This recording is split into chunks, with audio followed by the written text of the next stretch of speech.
Okay, so we are continuing now. Methods of pricing. How can you determine the price of a particular product? Okay, so how can an entity determine the price of a product? Okay, here we are learning three types of pricing methods. One is very common method, that is known as cost plus pricing. One sort of pricing which we all are very much familiar. Okay, the second one is competition based pricing. Competition based pricing.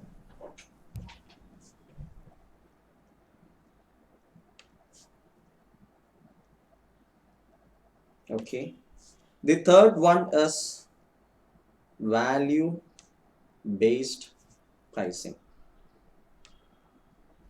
This method of pricing, that is cost plus pricing method, is a very conventional traditional method of pricing which is not much important as far as your exam is concerned.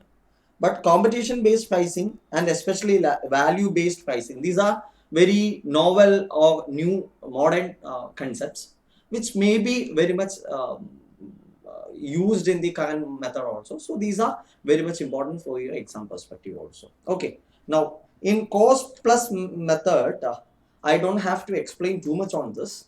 What you do is the price is determined based on the estimated cost of the product. Okay, so cost is fixed based on estimated cost of the product. Why estimated cost? Why can't you take actual cost? What is the reason why they are not taking actual cost? See, when do you take a pricing decision? A pricing decision has to be taken at the planning level or at a budgeting level, where the actual production, where or even before the actual production commences. Okay, so at the planning level, you have only budgeted cost or planned cost. That is why any pricing decision will be taken based on the estimated cost and not on the basis of actual cost. And the actual cost could be different from the estimated cost based on your variance between actual cost as well as the budgeted cost. Okay, so cost is fixed based on estimated cost. So cost fixed, sorry, the price fixed is equal to estimated cost plus profit margin. Okay, suppose you require a profit margin of 20% on cost. So you estimate the cost of product comes to say 30 rupee plus 20% on your cost, that is 20% of 30 will be 6 rupees. So price will be 36. Okay, so that is cost price. Now the cost could be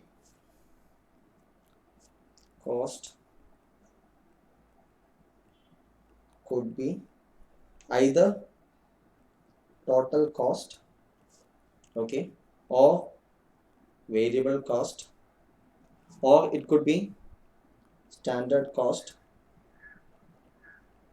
okay, and it could also be relevant cost, but relevant cost only in exceptional situations. Okay, depending upon the type of cost you are taking, your margin percentages will change. If you are taking total cost as your basis, then total cost plus say 10% would be your price. Okay, but on the other hand, if you are taking variable cost, then the margin will be, instead of 10, it will be say 30% or 40% to cover your fixed cost also. Okay, so depending upon what type of cost you are considering for determining the price under cost plus pricing method, your margin percentages will also vary. Okay, we don't have too much of thing to explain on this. I think you have a question on this. We'll take the question. Okay, that was the question.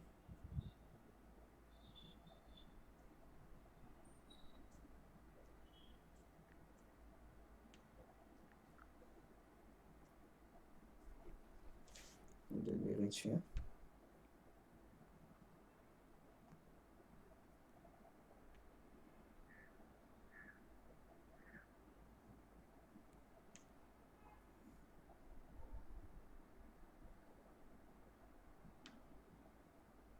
Pricing method. Yes, we have a question here. But this question in the material, it is based on something called learning curve.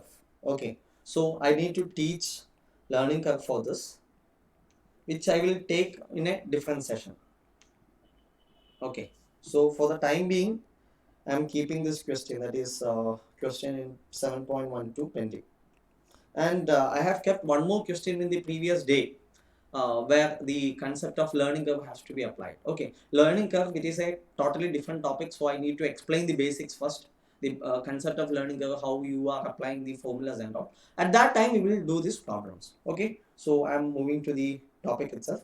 So that is cost plus pricing. Then coming to the next topic, that is competition based pricing. In competition based pricing, we are dealing with two types of pricing methods. One is going rate pricing method, and the second one is sealed bid pricing method. Sealed bid pricing method. So what do you mean by going rate pricing method? Okay, so you can write the heading.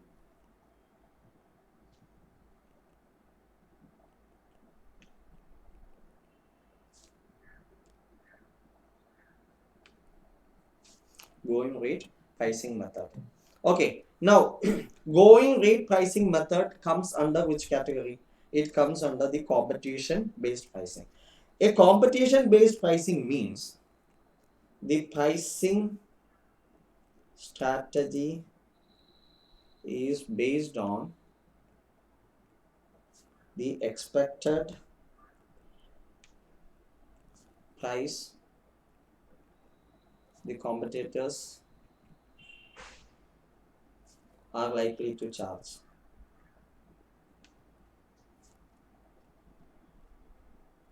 That is why it is known as competition based pricing. Okay, so whatever be the price that your competitors is likely to charge, same basis will be adopted. It need not be the same price which your competitor is charging, but your price will be determined based on your competitor's price. Okay, lower than your competitor's price or higher than your competitor's price or at par with your competitor's price, depending upon your strategy you are following.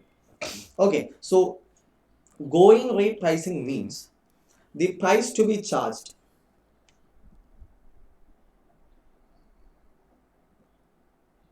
will be the average level of prices charged by the various competitors in the market. Okay, so average level of prices charged by the various competitors in the market. Okay, now here the seller decide to fix the prices on the same lines as that is currently charged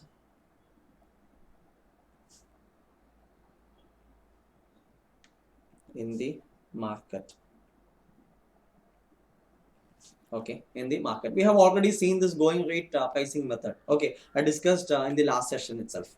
Now what are the advantages of this method? Do you have any advantages here? Yes, you have it. advantage. What is the advantage? It assures a fair return. It assures a fair return to all the market participants. Why? Because everyone is charging based on the average level of prices charged in the market. So there is no competition war, the price war between the competitors. Okay, if your cost is 50 rupee, definitely the cost of your competitor will also be more or less equal to 50. Okay, so if you are charging 50 plus 10, that is 60, your competitor will also be charging say 50 plus 11, 61, or 49 plus 10, 40. So more or less similar to what you are charging. Similarly, all the players in the market will be following this going rate pricing method. Why you are following going rate pricing method? Because there is no scope for you to charge a different rate due to competition. So naturally, the same problem will be faced by other players also. So if you are not able to charge a premium price or different price than the going rate, your competitors will also be restrained or constrained to charge a different rate. That means all the players in the market will be charging more or less equal rates. Of course, depending upon the features promised or features in the different features, the prices may vary, but on an average, the prices will be equal. So all the players in the market will get an assured fair return. That is the first advantage. Second advantage, it will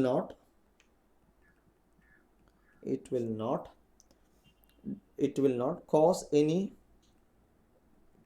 disruption in the market. What do you mean by disruption in the market? See what's happened in telecom industry. Okay, earlier the telecom operators, they used to charge 1 rupee per minute for your calls. Am I right? 1 rupee per minute, or even for part of your minute. Long back. Even prior to that, it used to be 5 rupee per minute, like that. Okay. Now, in between, who came? Some new entrants like Aircel, then Docomo, etc. came. They started charging second by second billing. So everybody started following that, second by second. Okay. Then after that, who came? Jio came. What did Jio did? They made calls free. So what happened? Everybody was forced to charge or forced to give this call rates at free of cost for a lump sum fee. Okay, a monthly fee will be charged, and you can call any amount. Now, what happened? This price war between the competitors led to a disruption in the market. Earlier, if you look from the telecom players' perspective, earlier the market was very, very profitable. Okay, they used to get say 40 paise, 60 paise, up to 60 paise per minute as a margin. Okay, because their cost was only hardly 30 paise or 40 paise. But now what happened? Everything was disrupted completely. They are not getting adequate margin. Okay, so if everybody decides to go by the going rate pricing method, such a disruption will not happen in the industry. So this method will avoid any disruption in the market, thereby spoiling the attractiveness of the market. Okay, right. So that is the second advantage. Okay, now this going rate method is largely applicable in homogeneous product market. What do you mean by homogeneous product market? Because there is no much of a differentiation you can do in the products sold by you or your customer. Okay, take the case of provisions. Okay, you are also providing sugar, your competitors are also selling sugar. Can you differentiate between the sugars sold by you and your competitors? Very difficult. Okay, so naturally what will happen? If your competitor is charging 30 rupee per kg, you should also charge 30 rupee per kg. Because if you charge 35, nobody will come to you. Okay, then if you charge 25, what will happen? Your competitor will also be forced to charge only 25. So naturally the price will come down. Okay, so if your buyer if it is a homogeneous product and your competitor is charging a fixed price, which is accepted in the market, then you will also go by that particular rate. Okay, so this going rate pricing method is mainly applicable for homogeneous products. Why it is not applicable for non-homogeneous products? Non-homogeneous products means the product you are selling will be different from the product your competitor is selling. So there is some differentiation between your product and the other product. So there is a reason for product differentiation, and there is a reason for price differentiation. If the product you are charging is full of more features, then you can charge a premium price. You don't have to go by the going rate pricing method. Okay, because your customer will also understand that your product has more features, so that is why you are charging a higher rate. Okay, so only in homogeneous product market where there is perfect competition, you need to go by the going rate pricing method. Is it clear? Okay, right. Now, homogeneous product market plus you need to have a competitive market. Competitive market. Is it clear?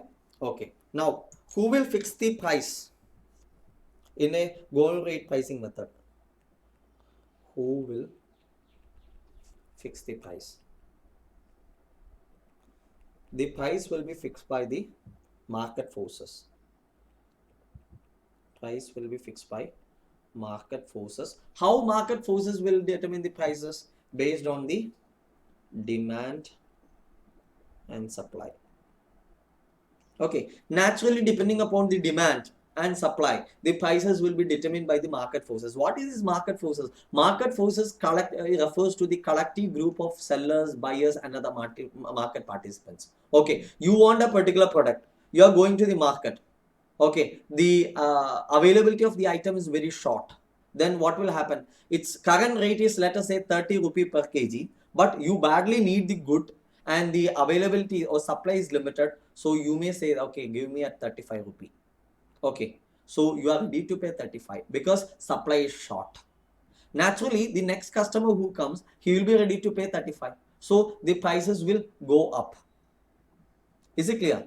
Similarly, if the supply is surplus and demand is low, you are going to the market for buying a particular product. Everybody has the same product. So one fellow is asking for 30 rupees per kg. You will ask, no, see, I don't want to give you 30 rupees. I will give you 25. Give me the product. That fellow is saying that there are competitors who are selling at 25. Or he will go because supply is huge. So he will give at 35. So this entire market participants together, depending upon the demand and supply, they will fix the prices. It is not fixed by one person. One person doesn't have any control. Everybody together will fix the price based on the trade. Okay, so that is market forces. The price will be fixed based on demand and supply. Okay, now that is going rate price method. Now next method is known as sealed bid pricing. Write the heading. Sealed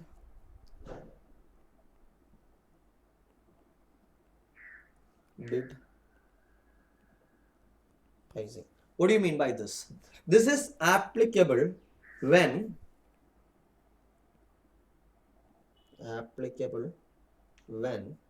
different firms or different entities, different firms compete each other. How? On the basis of bids quoted. Okay, I will give you an example. Take the case of CFO. Okay, there is some government agency. Let us take the case of ISRO. ISRO has invited bid or quote from CA firms to do internal audit. And they say that the firm who meets certain eligibility criteria and who quotes the lowest bid will be awarded the work. Okay, and the quotes will have to be sent to the company in sealed covers. Why sealed covers? because no one should know what you are quoting. Okay, so this is a situation where you are required to quote the product or quote for the tender at a lower rate than your competitor. Okay, so if your competitor is charging say 1 lakh rupees per month, then you should be able to charge 95,000 or lower than that. Okay, so the price you are charging in a sealed bid should be lower than your competitor. That is your objective. That is your objective. Okay, so such sort of pricing where you look for pricing your service or product at a lower rate than your competitor is what is known as sealed bid pricing. Is it clear? Okay. Now, what you have to do? Price the tender or bid based on what? The expected, based on the expected rate that will be charged by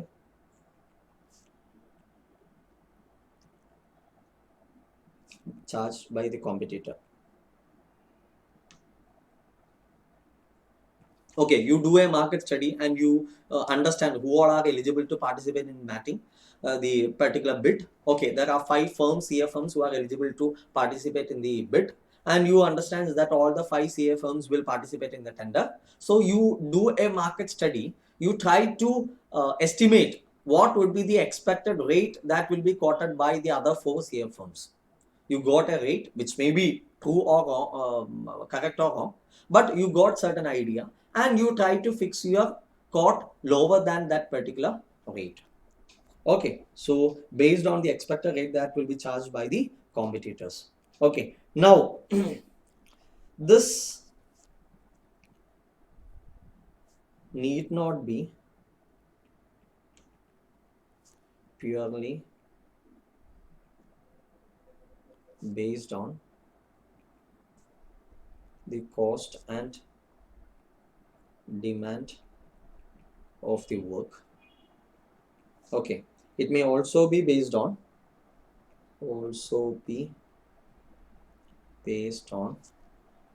other parameters. Okay, normally the pricing will be fixed based on the your cost and your required margin, but in sealed bid pricing you will consider other factors also.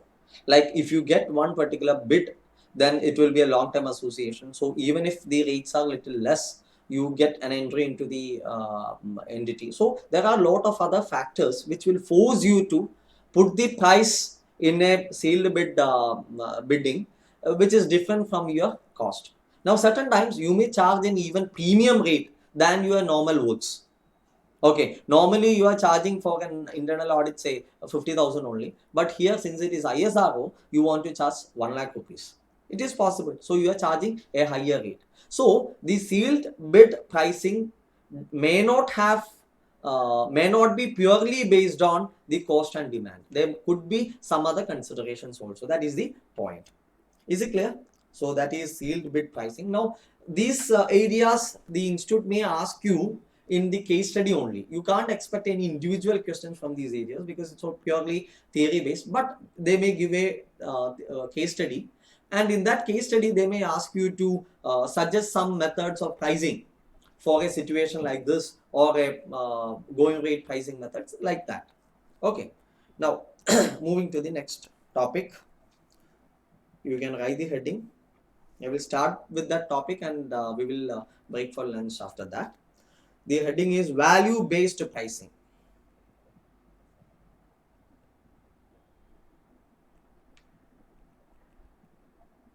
Value based pricing. Okay, it is a new concept of product pricing. What is the philosophy behind this principle? The price will be fixed by the value created or added or perceived, okay, by the product sold or service rendered. Okay, you are not looking at your cost. You are not looking at the efforts taken. What you are looking at is the value created by that particular product. If the value created is huge, then what you can do? You can price it bigger. If the value created is less, then you don't have to, you can't price it in that level. Okay, now in this situation, COVID situation, suppose tomorrow some company is going to come with a vaccine.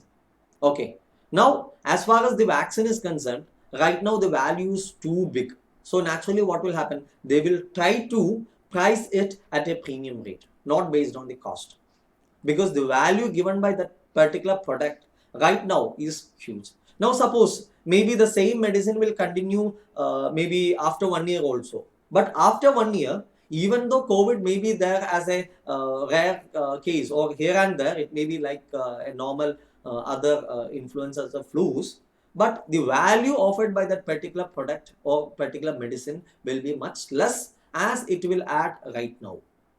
Okay, though it is the same product used to treat the same disease, because value changes between the with the time. Okay, there are so many concepts in that. Okay, so that is value based pricing. Now here what you can do is value perception. Okay, the value of a particular product or service can be perceived by either by the selling entity or by the customers buying the product.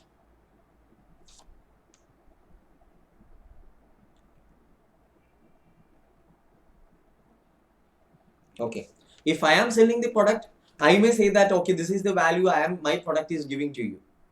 On the other hand, if I am going to buy the product, I may have a conception that this is the value I am going to get. Okay, and the perception between the buyer and seller may change, based on which the value of that particular product may change. Say for example, I have a mobile phone. Okay, the seller may think that this mobile phone is worth 25,000 rupees because it has got camera, it has got color, so many features. But I am getting this mobile phone and I am going to use this mobile phone only for calling purpose and not for any other purpose. I just need a phone for making calls. That's all. Calls and sending messages. So the value I perceive as a buyer for this particular mobile phone is just as that of a feature phone which can be used only for calling and sending messages. So what would be the value I am perceiving? Maybe 5,000 rupees or even lower than that. Whereas it has got all features provided by the seller. And as far as the seller is concerned, this can be used as a computer, mini computer, or it can be used as it has got a good camera. It can be used for shooting, and for all those purposes, it can be used. That is the perception, value perception of the seller. Whereas as far as the buyer is concerned, he feels that it is only an instrument to make calls and send messages. So why should I pay 25,000 rupees? Is it clear? So that is the difference between value perception between the buyer and the seller. And depending upon this value perception, the pricing will also be affected. Is it clear? Okay. So now it's going to be 1 o'clock. For the time being, we will break for lunch and we will meet back by 2:30. Okay.